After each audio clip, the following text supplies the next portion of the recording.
Viewer discretion is advised. Before the cameras rolled, before the applause lines and the sharp-tongued banter, there was a silence in the studio that only seasoned performers recognize. The silence that precedes a moment no one will ever forget. The Mehmet in Manhattan, the views siled like nerves. Crew members whispering final adjustments, stage lights humming faintly as they warmed. To the audience, it looked like every other episode. To the people behind the curtain, it felt like a fuse waiting to be lit. Reba McEntire's car pulled up at 9:45 a.m. sharp. She stepped out in that unhurried, regal way that comes from 40 years of survival in a business built to break you. Her auburn hair caught the light as if on cue. She'd been up since dawn. No entourage, no drama. Just the same quiet discipline that had carried her from Oklahoma roadhouses to global superstardom. Inside, the staff buzzed around her with reverent excitement. "We're honored to have you here," a coordinator said, hands fluttering nervously. Reba smiled that knowing smile, the kind that makes even anxiety feel seen. "Well, aren't you sweet?" she replied. "Let's give the folks a good morning." The makeup room, she laughed easily, chatting with stylists as they touched up her foundation. Her latest album, a tribute to country roots and digital age collaboration, had been her most personal in years. She spoke about working with new age country influencers who'd built their followings on social media. Kids with phones and fire in their souls, she called them. They remind me why I fell in love with music in the first place. What Reba didn't know was that in another corner of the studio, a very different energy was brewing. Behar sat at her table, skimming her cue cards with that unmistakable gleam in her eye, the one producers both loved and feared. It wasn't the look of curiosity. It was the look of a woman who'd found a match she intended to strike. "She's been working with those TikTok kids, right?" Joy muttered to a producer. "Let's ask her about that. About how talent doesn't seem to matter anymore. Just follower counts." A young assistant hesitated. "Maybe stick to the album, Joy. Keep it light." Didn't look up. That is the album. And it's a conversation worth having. Her tone carried both purpose and provocation, the kind that made headlines, the kind that built her reputation as daytime TV's fire starter. But today, that spark was about to land somewhere it shouldn't. Because Reba McEntire wasn't just a singer. She was a survivor, forged in decades of gatekeeping, loss, reinvention, and grace. And when you spend half a lifetime fighting to be heard, you don't take kindly to being dismissed. Throttle hit 11 a.m. sharp. The red light above the camera blinked alive. Whoopi Goldberg's familiar voice filled the studio, smooth and warm as honey. Welcome back to The View, everybody. Our next guest needs no introduction. She's a country music legend, an icon, and a woman who's redefined what authenticity means in modern music. Please welcome Reba McEntire. The audience erupted. Applause thundered through the studio as Reba walked onto the stage, composed, radiant, gracious. She hugged Whoopi, shook hands with Sarah and Sunny, and finally reached Joy, who smiled that practiced, perfectly sharp smile. "Joy," Reba said, offering her hand with charm. "Reba," Joy replied, not standing. "Glad you could make it. We've got some things to talk about." The audience laughed politely, unaware they'd just witnessed the first crack in the foundation of what would become one of the most unforgettable moments in talk show history. Because in less than 30 minutes, that friendly smile would vanish, and by the time the credits rolled, both women, and everyone watching, would see what happens when pride meets passion on live television. The applause still echoed through the studio when Reba took her seat. On screen, it looked effortless, the legend in her element, relaxed yet commanding. Off-screen, the air felt heavier, tighter, charged with an anticipation that even the crew could sense but not define. Whoopi opened with warmth. "Reba, 40 years in this business and still at the top. How do you keep doing it?" Reba smiled. "You just keep showing up. Even when the world changes around you, you keep showing up. The crowd applauded. Her voice carried humility laced with quiet defiance, the sound of someone who'd earned every inch of their success. Selfish Jaguars jumped in next, her tone bright. Your new album is such a perfect blend of classic country and new sounds. Those collaborations with younger artists are so refreshing. They're wonderful, Reba replied, her eyes lighting up. They remind me of me when I started. Raw, fearless, and not afraid to shake things up. For a moment, it felt like any other talk show interview, until Joy leaned forward. So Reba, she began, casual but calculated. You've worked with a lot of these young social media artists, the TikTok generation. Do you think that kind of fame dilutes real talent? The audience chuckled nervously, unsure if it was a joke. It wasn't. Reba tilted her head slightly, still smiling, but her eyes sharpened.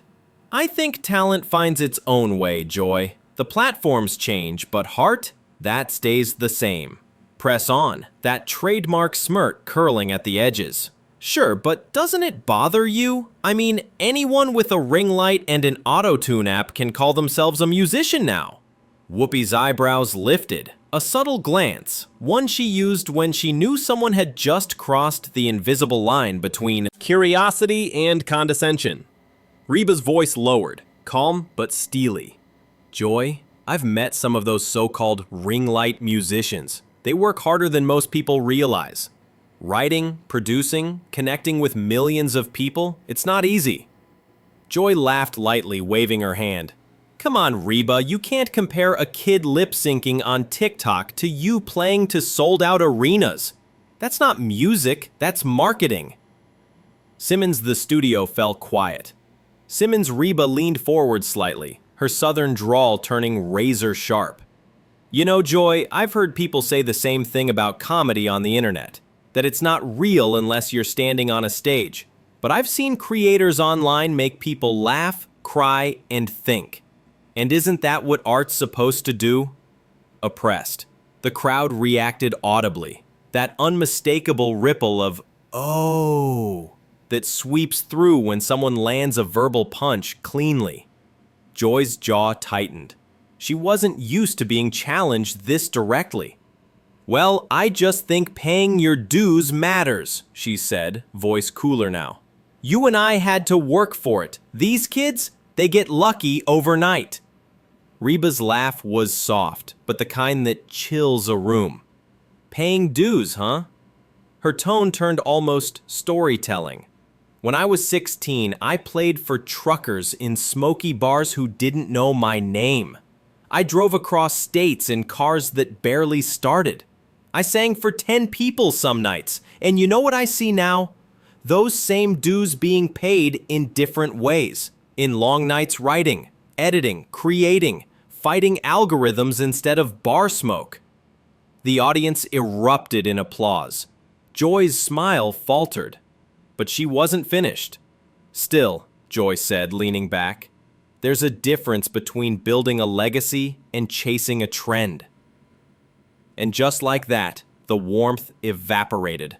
Whoopi tried to steer the conversation elsewhere, but the invisible thread between the two women had already tightened. Me and Triss, one side fighting for respect, missions, the other unwilling to concede control. The next 10 minutes would prove that when Reba McEntire defends something, she doesn't do it halfway. The tension in the studio was now thick enough to feel. Camera operators exchanged quick glances. Producers in the control booth whispered into headsets, unsure whether to cut to commercial or let the moment breathe. Reba's expression remained calm, but her hands were clasped tightly in her lap, the kind of tension only visible to those who've learned to smile through fire. Joy tilted her head, her tone sharpening. Come on, Reba, you can't honestly believe a kid singing into their phone compares to what you built. Back in your day, people earned it. Now it's just clicks and hashtags. Reba's smile faded. Her voice dropped an octave, that slow, deliberate tone she used when the gloves came off. Joy, she said evenly, you make it sound like the internet made talent disappear. But it didn't. It just gave more people a chance to be heard. The gatekeepers change, that's all. Jennings gave a half laugh. Gatekeepers? Maybe they were there for a reason. And that was it. The fuse met the flame. Reba leaned forward, elbows on the table, her eyes locked on Joy's. You really think so? You think the gatekeepers helped? Those same people told me I wasn't pretty enough, not commercial enough, not pop enough. I was too country for the city crowd and too modern for Nashville. Those gatekeepers almost ended my career before it began. The room was dead silent. Revoice gained weight, a slow, unstoppable rhythm. And now, these kids you're mocking, they don't need permission anymore. They write their own songs, record them, mix them, and reach millions without begging some executive for a chance. That's not luck, Joy. That's freedom. A murmur ran through the audience, admiration mixed with awe. Joy, red-faced now, crossed her arms. Freedom's one thing, but without quality control, without professionals guiding them, we'll lose what makes the art good. Reba's chair creaked as she straightened, her voice cutting clean through the air. Quality control, she repeated. Joy, are you suggesting the industry's done a great job at that? Because I can name 100 terrible songs that made radio only because a man in a suit thought they'd sell. Gasps and scattered applause filled the room. Joy's jaw tightened. So now we're blaming men in suits? No, Joy, Reba said, her tone shifting from anger to conviction. I'm blaming arrogance. The arrogance of people who think they can define what's real art and what's not. Music isn't a formula. It's feeling. It's risk. It's truth. Joy tried to interject, but Reba's voice grew louder. Not shouting, but commanding. You say these young artists are chasing trends? Maybe. But they're also chasing connection. They're writing from their bedrooms about heartbreak, anxiety, faith, loneliness, things your professionals wouldn't even let them say out loud. The crowd broke into spontaneous applause. Even Whoopi sat back, wide-eyed, as if realizing history was unfolding in front of her. Joy forced a smirk. Well, maybe I hit a nerve. Reba stood. That simple act changed everything. The movement was slow, deliberate, almost regal, but her presence filled the studio. You didn't hit a nerve, she said softly. You hit a wall. The wall that divides people who build from people who belittle. Extended her mouth, but before she could respond, Reba continued, her voice trembling not with rage, but with emotion. I've buried friends who never got their chance. I've been told to smile while men talked over me. And you know what? I survived. But I will not sit here and listen while someone with your platform tears down a new generation just because they found another road to the same dream. Silence. Muzzle. No one moved. Not Whoopi, not the crew, not the hundreds of people watching live across America. Ilian's immersed smirk disappeared completely. For the first time that morning, she had no comeback. The confrontation had reached its breaking point, and what came next would leave the audience breathless. For a full second, it was pure silence, the kind of stillness that television rarely allows. Even the audience forgot to breathe. The red light on the camera glowed, unblinking, as if daring anyone to move. Joy's hands rested flat on the table, knuckles white. When she finally spoke, her voice was brittle, a mix of anger and disbelief. You know what, Reba? Maybe the problem isn't these new artists. Maybe it's the older ones who can't take criticism anymore. Gasps rippled through the crowd. It wasn't just what she said, it was how she said it. Cold. Dismissive, final. Reba froze for a beat, then turned her full body toward Joy. The warmth was gone. What replaced it was something ancient and unshakable, dignity sharpened into armor. Exactly? Excuse me? Her voice was quiet, but that quiet carried more power than any shout. Joy doubled down. You heard me. You're acting like you're defending them, but what you're really doing is hiding behind them because you can't stand being challenged. Sidelined. That was it.